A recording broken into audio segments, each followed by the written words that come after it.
pamigay na lang natin.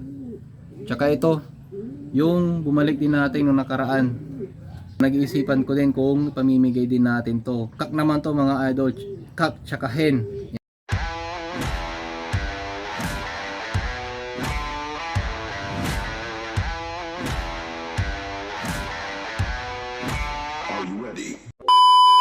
And so ayun na nga mga idol, so welcome back ulit dito sa ating YouTube channel. Ayan, so kung mapapansin niyo mga idol, bumili tayo ng patuka sa mga ibon natin. Ayan, so kakagaling lang natin sa trabaho.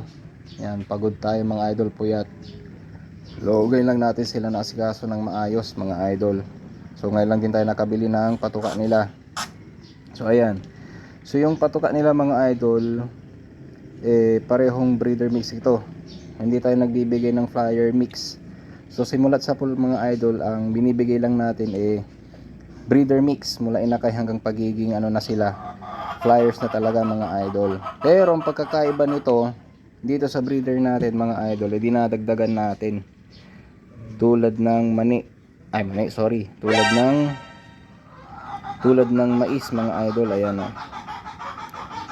Tapos ito, ayan, tapos platinum. Yung platinum naman ay naglalagay din tayo dito sa ating pang breeder. Ito naman sa mga pang flyers natin. Okay, bakit? So ayan, so mas maraming mais, ayan, kaysa dito sa binibigay natin sa mga breeder. Kasi kung bibigay din natin itong mga malalaking mais na to dito, ay hindi naman nila maisusubo yan sa mga inakay nila. Baka mabulunan pa yung mga inakay, mamatay pa sila mga idol. So yung mais nito ay ganyan lang kalalaki, yung kayang kaya ng mga inakay. Yan, so ito yung binibigay natin sa mga breeder. Tutapan na natin to. Yan, kilo-kilo lang ang binibili natin mga idol. Hindi pa natin kayang bumili ng sako-sako. Ayan, so ito yung binibigay natin mga idol, kasi maganda rin tong mais para sa muscle ng ating mga panglaban ng mga ibon. Ayan, yun yung benefits niyan. Tapos ito, protein mga idol. So yun yung binibigay natin. Tapos yung binibili nating pang breeder, ayan, yung breeder mix pala, sorry, yung breeder mix, marami siyang SAF. Ayan, pwedeng ano to, Queen Mary, ano pa ba yun, yung brandang patuka, Queen Mary, tsaka ano ba yung isa, Bonamix mga idol. Ayan, so yan yung binibili nating brand ng patuka sa mga ibon natin, kasi nagagandahan ako sa laman ng patuka nila.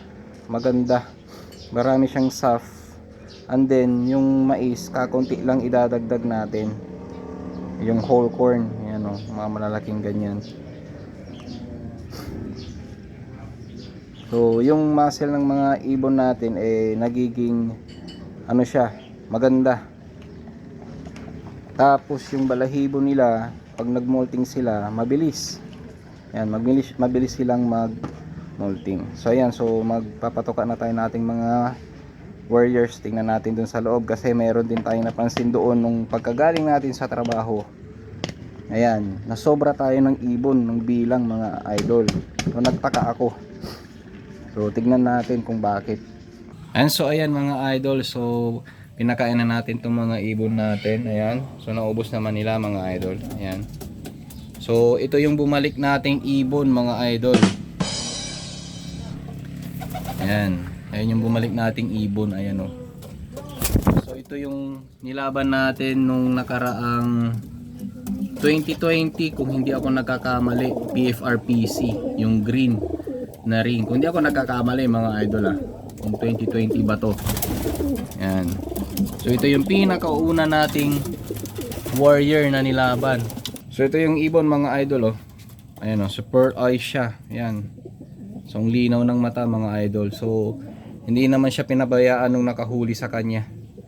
Ayan, so yung ring pala niya ay hindi 2020 mga idol. So binread natin siya 2020, pero ang ring niya ay 2021. Ang karera nito mga idol, ayan 2021.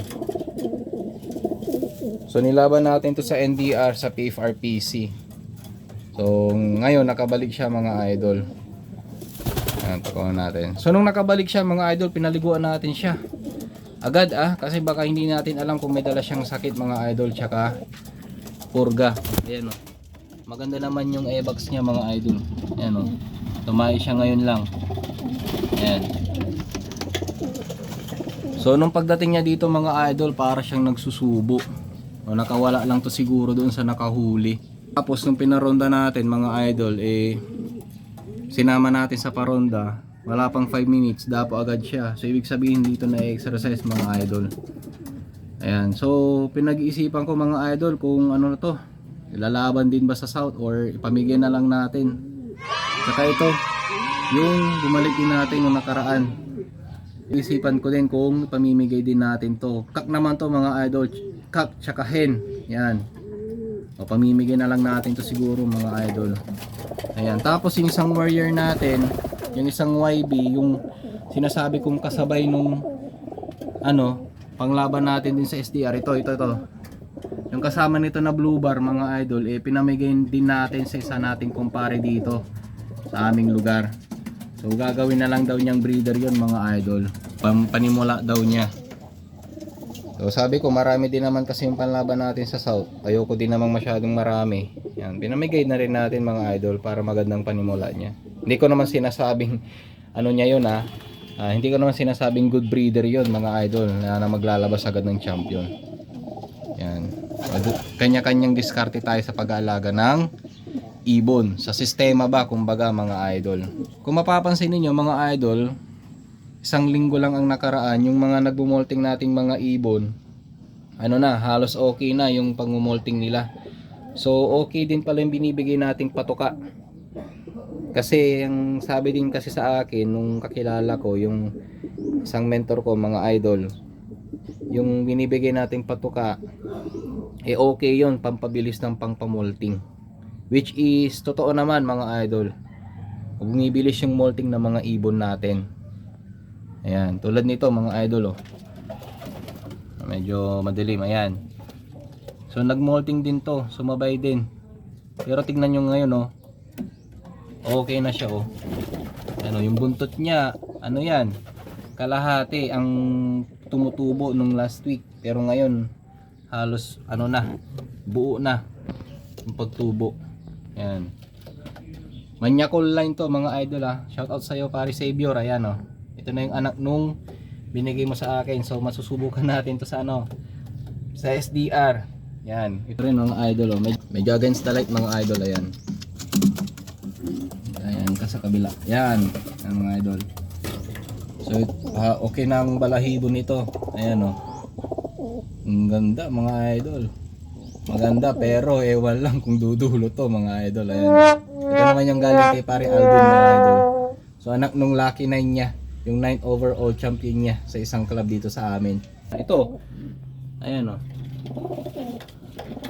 Nagmolting din yan pero halos okay na. Sa January ang laban nito mga idol. Kung mapapansin niyo nakatas yung isang paa niya. Tumama ata to sa high tension mga idol. Pero okay naman. Ang chinek ko wala naman siyang bali. Hindi naman grabe. Mapapansin niyo parang may basa dito. Ayan dalawa Kasi may mga nagsiitlugan na. Ayan yung shell. Ayan. Nagpaparisan na talaga sila dito mga idol. Tapos ito si Bansot. Ayan tapos na rin yung molting niya. So next week mga idol first training na nila.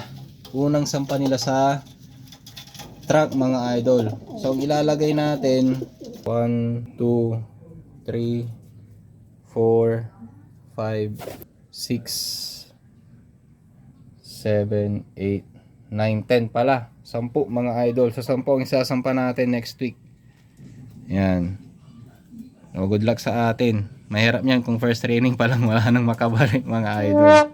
So ayan. So ayun mga idol, so maraming salamat ulit sa inyong panonood sa ating vlog. Ayan, huwag nyo sanang kalimutang mag-subscribe, hit the bell button para lagi kayong updated sa ating mga susunod na mga videos mga idol.